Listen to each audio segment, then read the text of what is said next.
ભારતમાં પોતાની જન્મભૂમિ માટે કરોડો રૂપિયાનો ખર્ચ કરીને ગામને નંદનવન બનાવવા માટે હજુ પણ લોકો લાંબો વિચાર કરતા નથી. ગીર ગઢડા તાલુકાના સણોસરી ગામે હર ઘર શૌચાલયની શરૂઆત સરકારી યોજના પહેલા ગીર પંથકના ભામાશા કહેવાતા ડાયાભાઈ ગુદરાશિયા દ્વારા કરવામાં આવી હતી. ગીર પંથકના ભામાશા ડાયાભાઈ નારણભાઈ ગુદરાશિયાનો જન્મ 14 ફેબ્રુઆરી 1962માં સણોસરી ગામે થયો હતો. 16 વર્ષની ઉંમરે તેઓએ જન્મભૂમિ છોડીને મુંબઈને પોતાની કર્મભૂમિ બનાવી હતી અને હીરાના વ્યવસાયમાં ઝંપલાવ્યું હતું.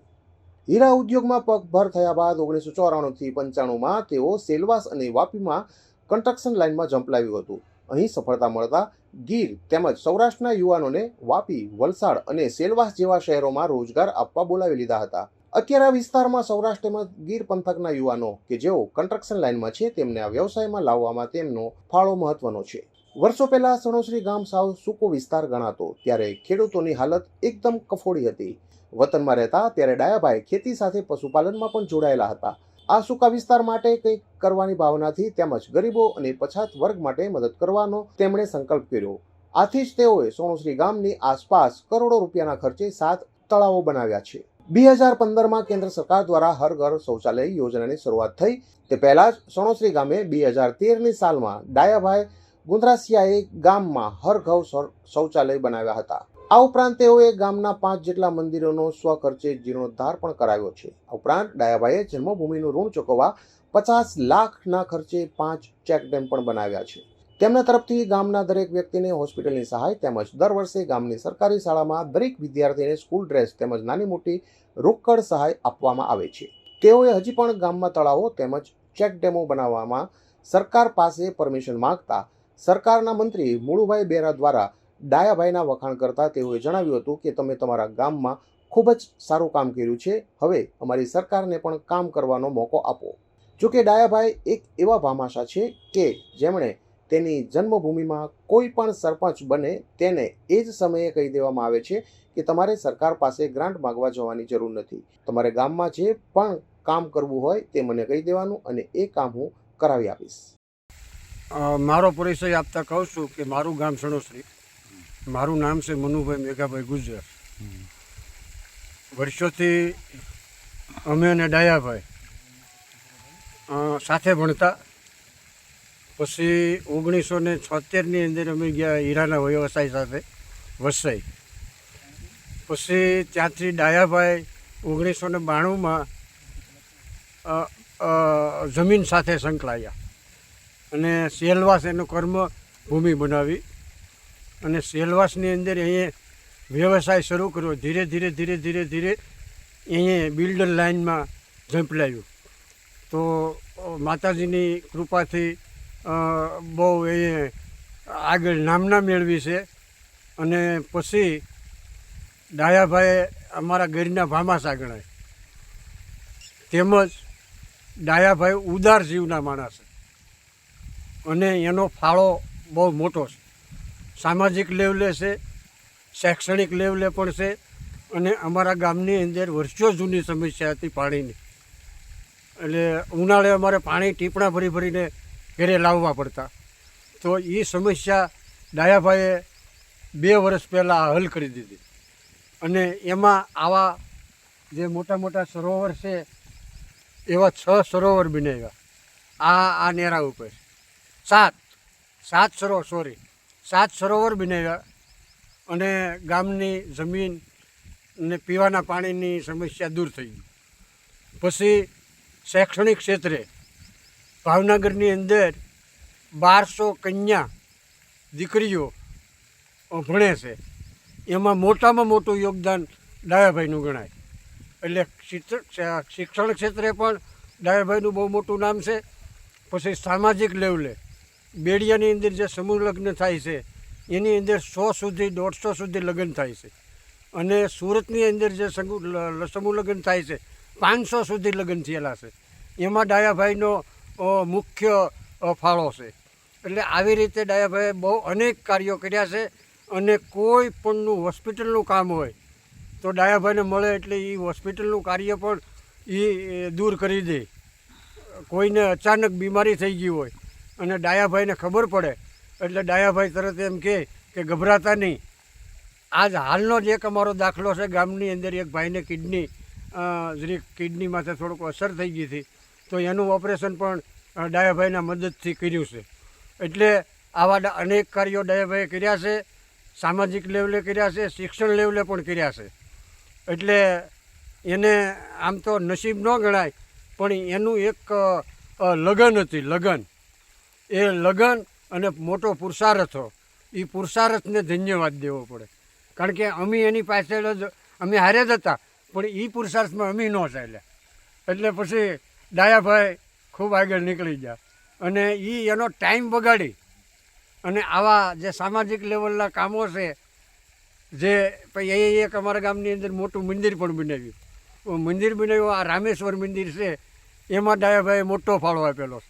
એટલે આવા દરેક ક્ષેત્રની અંદર કામ કરે છે અને એનો પોતાનો ટાઈમ બગાડી અને ટાઈમ આપે છે.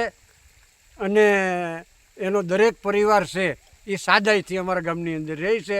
અને ડાયાભાઈ પોતે સાદાઈથી રહે, કારણ કે અમારા ગામના દરેક જુવાનડાની ફોન નંબર ડાયાભાઈ પાસે હોય છે. એટલે કાંઈ પણ જરૂર કોઈને કાંઈ પડી હોય તો અડધી રાતે પણ ડાયાભાઈને ફોન કરે, એટલે એની સમસ્યા હળવી થઈ જાય.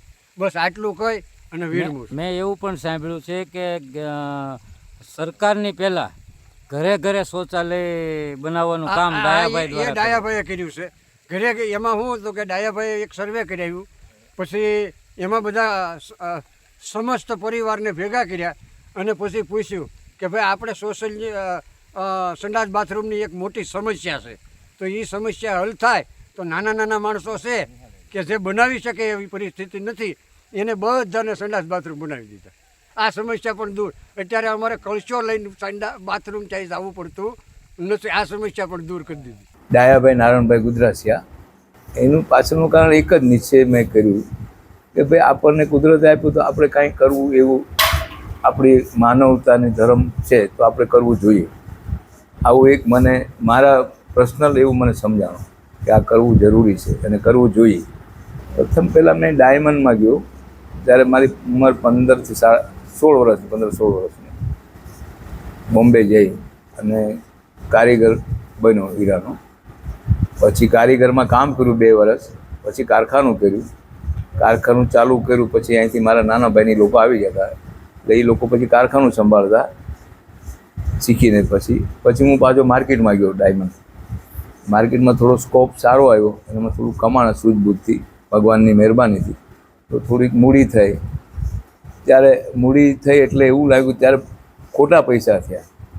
તો પછી આ મૂડી આપણી છે ધોવાઈ જશે, તો કાંઈ એવું વિચારી કે આપણી મૂડી આપણી પાસે રહે અને એવો ધંધો બદલીએ. પછી લેન્ડમાં આવ્યો. તો લેન્ડમાં ભગવાનની મહેરબાનીથી સારો સ્કોપ મળ્યો અને અત્યારે ચાલુ છે સરસ, અને ભગવાનની મહેરબાનીથી ઘણું સારું સુખી છીએ. તો એમાં એવું હતું, પાણીની પરિસ્થિતિ ગામમાં બહુ વિકટ હતી. એટલી બધી વિકટ હતી કે મેં ખુદ પાણી હાંડે ભરેલું. અમારા જે ગામના કૂવામાં ભણતો ત્યારે ભેંસોને પાવા માટે અને ઘરના પીવા માટે હું ખુદ પાણી ભરતો હતો અમારા ગામના કૂવાથી ઘરે લઈ જવા માટે. તો પરિસ્થિતિ ત્યારે પાણીને વિકટ લાગતી. આ બાજુ મસુંદરી નદી સારી, ત્યાં પાણી, આ બાજુ રાવલ નદી. પણ અમારો જો આ જે સ્કોપ 5 કિલોમીટરનો છે એમાં પાણીનો બહુ તકલીફવાળો ઘાટ હતો પહેલેથી. પછી ગામમાં બી પ્રોબ્લેમ હતો. પહેલું તળાવ એક ગામમાં કર્યું બધાએ ગામે મળીને. પછી એમાં ગામનો હલ સોલ થઈ ગયો પાણીનો. પછી એમ થયું જમીન માટે બી કંઈક કરી, અને આપણી પાસે વ્યવસ્થા કુદરતે આપ્યું તો શું કામ નહીં કરી?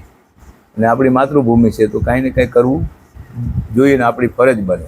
આવા વિચારથી આપણે આ કાર્ય કર્યું. એના મુખ્ય રીઝન એ તો ભણતર નહીં હતું સમાજમાં. સમાજ દીકરીઓને ભણવાની વ્યવસ્થા નહીં હતી. આવું એક મને ઉદાહરણ મારા દિલથી સમજાણું. વ્યવસ્થા આપણી પાસે હતી એટલે સમાજમાં આગેવાનોને વાત કરી કે ભાઈ આવું કંઈ આપણે સમાજ માટે કંઈક કરીએ. અને સમાજ જ્યારે ભેગો થયો અને મને કીધું ભાઈ એટલું ફાળો, તો આપણે આપતા ક્યારેય અત્યાર સુધી સમાજને જે આશા લઈને આવ્યા મારી પાસે મેં ક્યારેય ના પાડી નથી. એ આ કુદરતની દેન છે. હું સમજું છું કે આપણીથી કંઈ થતું જ નથી. આ કુદરત કરાવે તો થાય, બાકી કંઈ થતું નથી. એવું મારો પ્રશ્ન મારા લાઈફમાં અને મારા જીવનમાં મને સમજાય છે, બીજાને જે સમજાવતું હોય છે. અને મેં જે તે વખતે દાન આપ્યું ત્યારે મારી એવી કોઈ કેપેસિટી નથી કે હું 1.5 કરોડ રૂપિયા દાન આપી શકું. સમાજમાં તો ઘણા લોકો હતા, બધા એવું કહેતા કે દાનની શરૂઆતમાં અમારા સમાજની અંદર ખબર પડી, મેં આપ્યા પછી ખબર પડી. મારું નામ અનિલભાઈ રામજીભાઈ ગુદરાસિયા, ગામ સણોસરી. તળાવ વિશે વાત કરીએ તો આપણે તળાવ જે ડાયાભાઈ હસ્તક બધા તળાવ બંધાવેલા છે એ ટોટલ તળાવનો એરિયા 35 વીઘા છે અને એની સ્ટોરેજ કેપેસિટી જોઈએ તો 2.5 થી 3 લાખ ઘન મીટર જેટલી સ્ટોરેજ કેપેસિટી. અને આ તળાવનું બાંધકામ 14 જાન્યુઆરી 2022ના રોજ ચાલુ કરેલું અને 2 ઉનાળા કન્ટિન્યુ રાત દિવસ ચાલુ રાખેલું છે. અને એ એટલું કામ કરતાં બધાય ચેક ડેમના કામ પરિપૂર્ણ થઈ ગયા અને બધા નાના મોટા 7 ચેક ડેમ છે તે સંપૂર્ણ હાલ તો સંપૂર્ણ ભરાઈ ગયા છે. અને અમારા ગામમાં ઉનાળા કોઈ દિવસ પાણી વાડીમાં રહેતું નહીં અને જે અત્યારે તળાવ બંધાતા બધાય ખેતરોમાં નાના મોટું 5-7 વીઘાનું પિયત થાય છે. અને હજી એવા પ્રયત્નો ચાલુ છે ઉપર ડાયાભાઈ ઉપર લેવલ મુજબ કે આ તળાવ 12 મહિના જીવતું રાખવાના એવા પ્રયત્નો હાલ ચાલુ છે. અને આ તળાવનો અંદાજિત તળાવનો ખર્ચો આપણે કહીએ તો 6 થી 7 કરોડ રૂપિયાનો થયેલો છે. સમય મિરર સાથે ફારૂક કાજી, ઉના.